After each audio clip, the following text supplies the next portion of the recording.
Shalom Yasharallah. First and foremost, I want to say all praise, honor, and glory to Yahweh Bahashem, Yahweh Shai Bahashem, Racha HaKodash. Double honors to the apostles and elders of the house of David.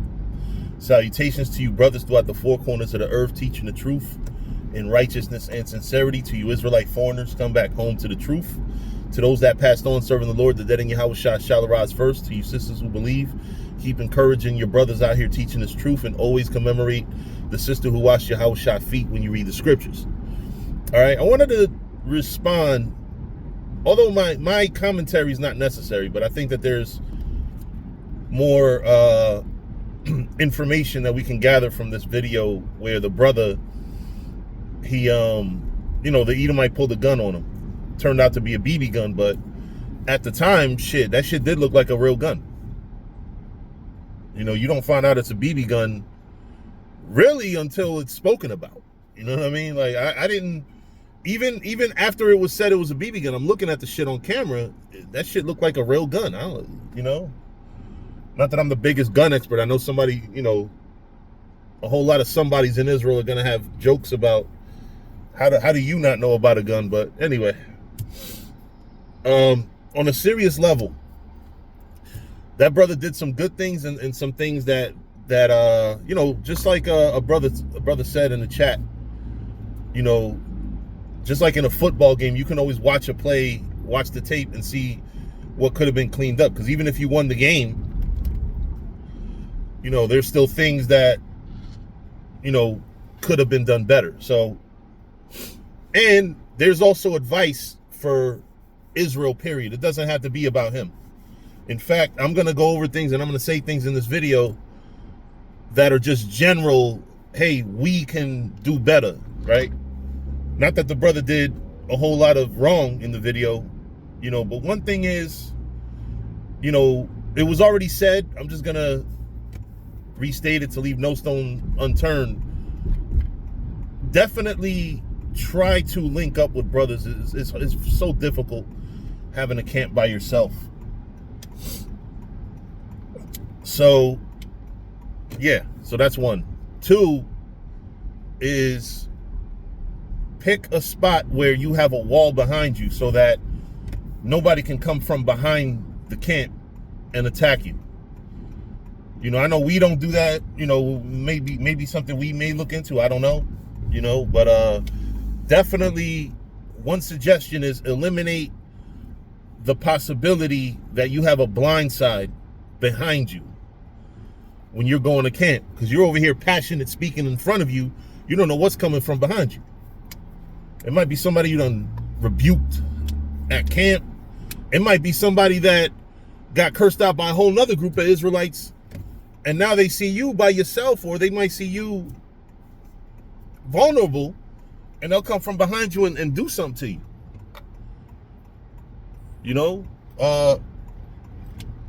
What else? I have tons, not tons of advice, but I got a little bit of advice for the situation.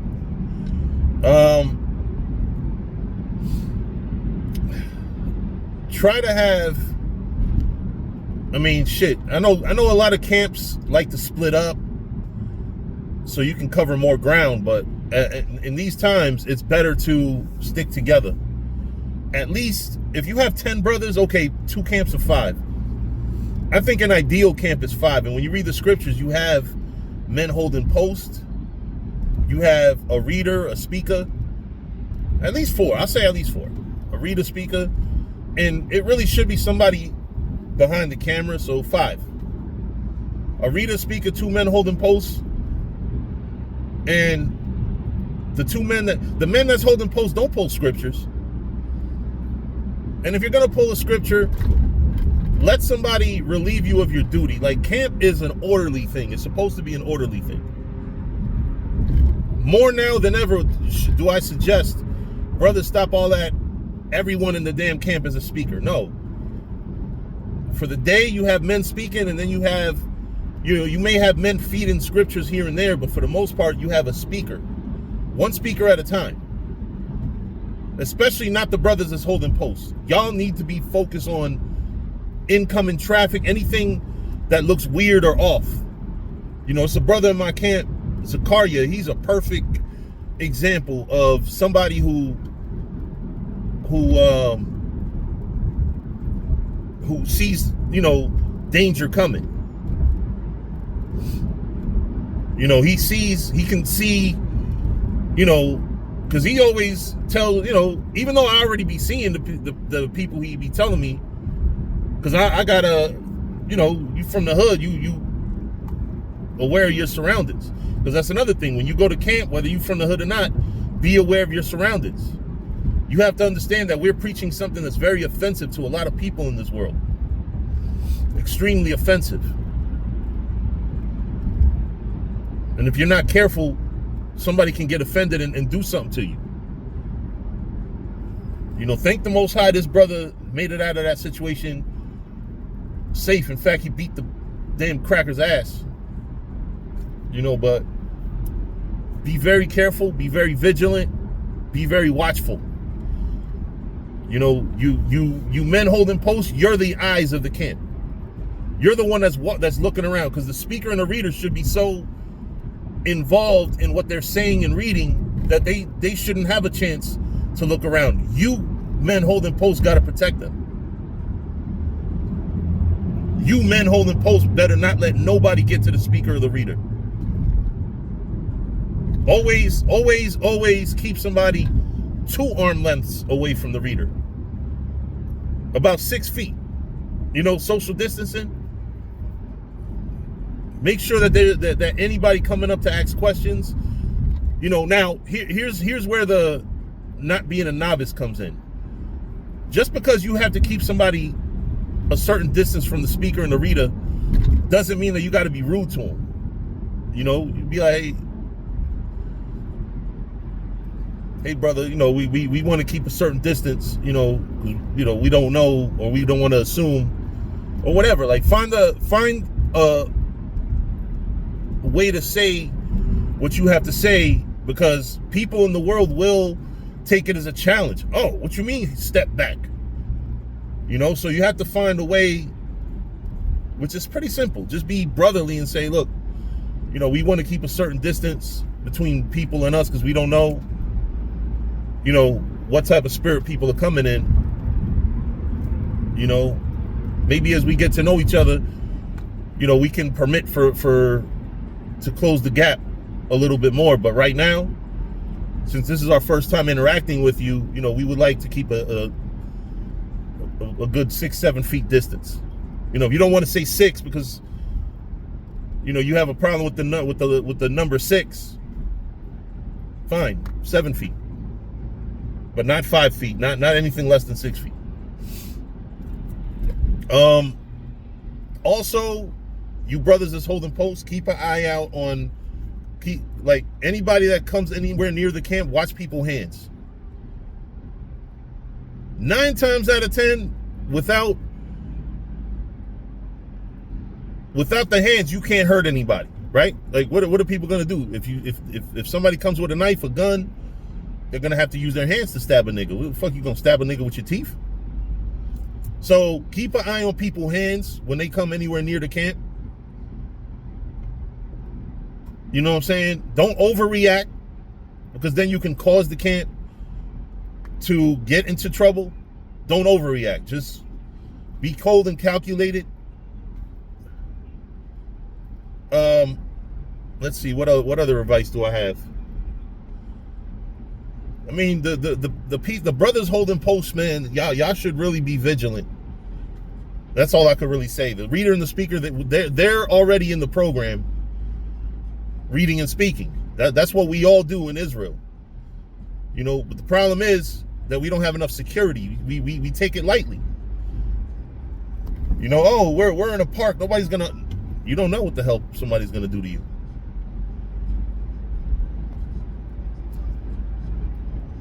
We don't know what somebody's gonna do to you.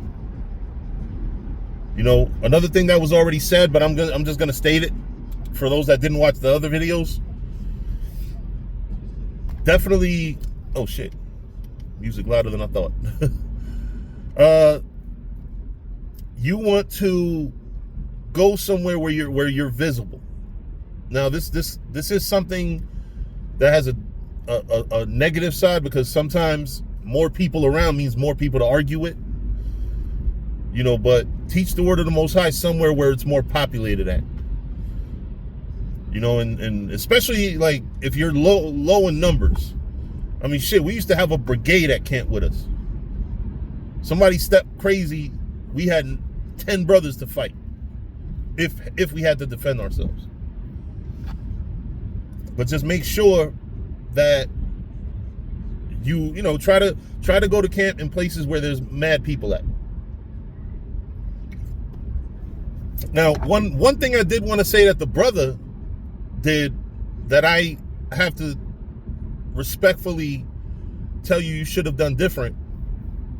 You kept taking your eyes off the fucking Edomite. I'm just gonna flat out say he's an Edomite. He ain't no fucking Gadite. That's a fucking Edomite. A drunk Edomite. I'm gonna tell y'all that. I'm gonna tell you that, and everybody else, that it's very important when you see somebody hostile, just prophesy unto the wind. But keep your eyes on that motherfucker. Keep your eye on him, and also keep an eye out for potential backup that he might have.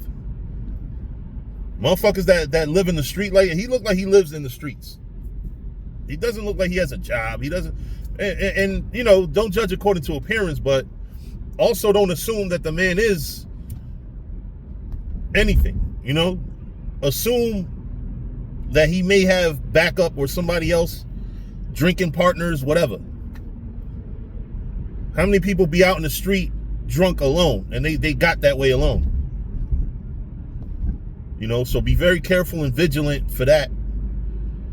And do not take your eyes. You kept going to your iPhone or whatever that was, or you know, it was noble. You were likely looking up scriptures and information, which is fine.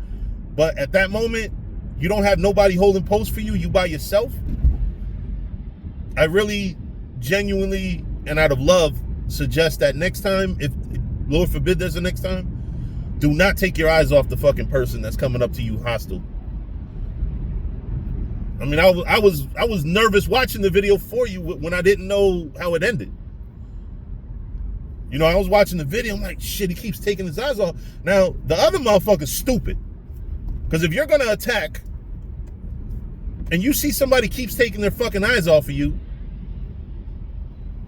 you know, that is when to attack. But nah, you know what I'm saying? Like, thankfully, the Most High spared this brother. But please, please, please, please, you brothers, a lot of y'all want to, oh yeah, you know, I'm going to the scriptures, the Lord protect me. Yeah, the Lord might be protecting you, but you never know when the Lord might want to teach you a lesson too. And this is one of those situations where the Most High spared the brother because the guy was out of his mind. Probably wouldn't have happened if the cracker was sober. But you don't want to take your eyes off the person who's hostile in front of you. That was extremely, don't do that. Don't do that. Don't never, if somebody's coming up to you hostile, keep your eyes on their eyes and hands. You know, I would say don't let them get that close, but you by yourself. You know, now, brothers that hold posts, you may have to get hostile. You may have to push a person back. And if that happens, speakers always explain to people why, right? Until it gets really hostile, you want to let the person that got pushed back know, listen, we're not trying to punk you, but, you know, you're getting kind of close and you know, we have protocols, you know what I mean? We didn't want to do that. You know, always play the role of a diplomat and let the person that just got pushed, because I've seen it at camp. We had to push a nigga and the nigga got mad. Oh, I'm about to start showing my color. Which is some stupid shit black and brown people say. I'm about to start acting my color because you just pushed me. You know what I'm saying? Brother, you were getting too close and we don't know what spirit you coming in. And clearly, you talking about showing your color. We did the right thing by pushing you back because you already hostile and you getting close. Where does that lead to? You know, learn how to articulate these things. Learn how to speak to a person in a de-escalating fashion. You don't got to be soft. Don't be soft, in fact. Don't be soft. I saw a camp one time. It's actually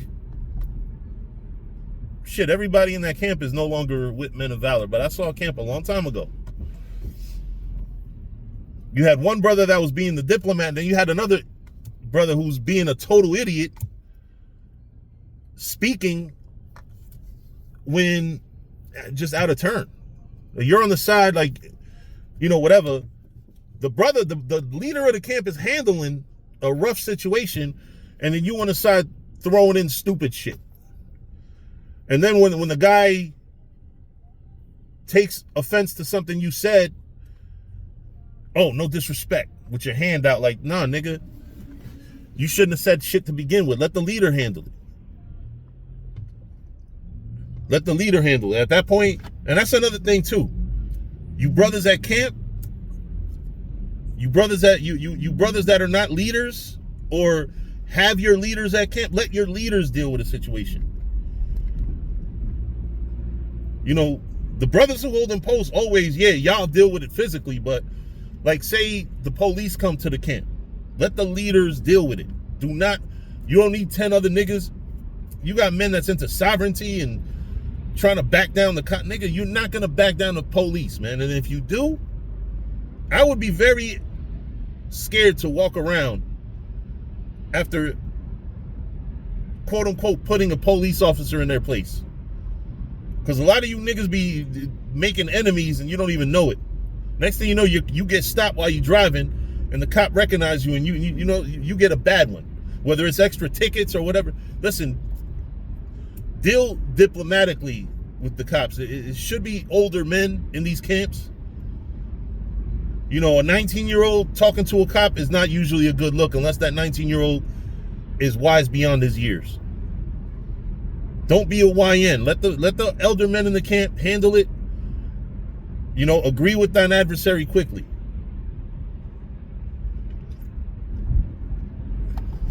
You know, don't try to be a hero. Like that's one problem with Israel. Niggas always trying to be heroes, but you're trying to be a hero against somebody that got a gun. And has the full power of the law behind them. You cannot. Well, you can cut scripturally or knowledge-wise a cop. You could.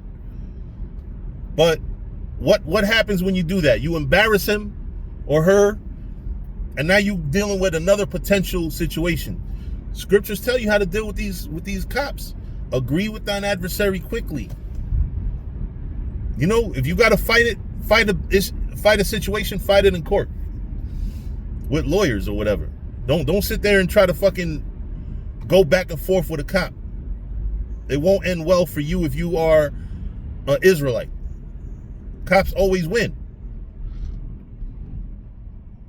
You know, you swing on a cop, you're going to be in jail, and you might get your ass whooped by that cop and their friends. Trust me. They like brothers don't know what they're dealing with, man. Niggas in the hood mouth off the cops. That's one thing too. Cops bring out the nigga out of brothers. You cannot mouth off to police officers. But anyway, I think that's it for my advice. I'll probably have plenty more that I'm not thinking about, but at least for right now, always keep your eyes on somebody that's coming up hostile. Respect the proper authorities and try to have a wall behind you.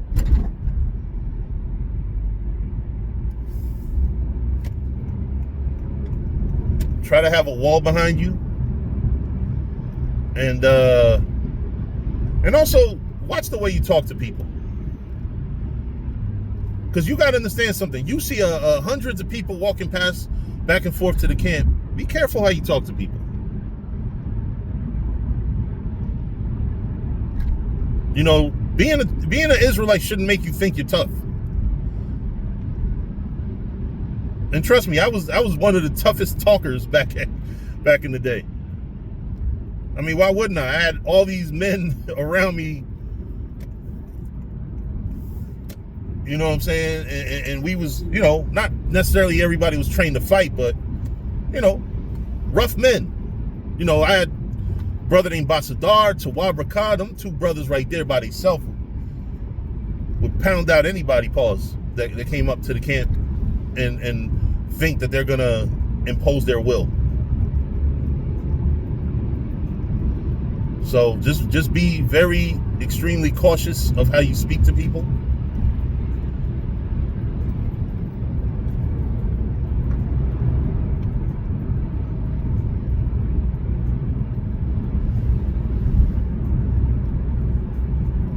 Be respectful. You know, respectful when applicable, right? If somebody come to you crazy, you know, sometimes you might have to be like, oh, this ain't that type of party, bro. Just like the brother said in that video, we ain't no choir boys. You know, but anyway, with that, I'm gonna say shalom.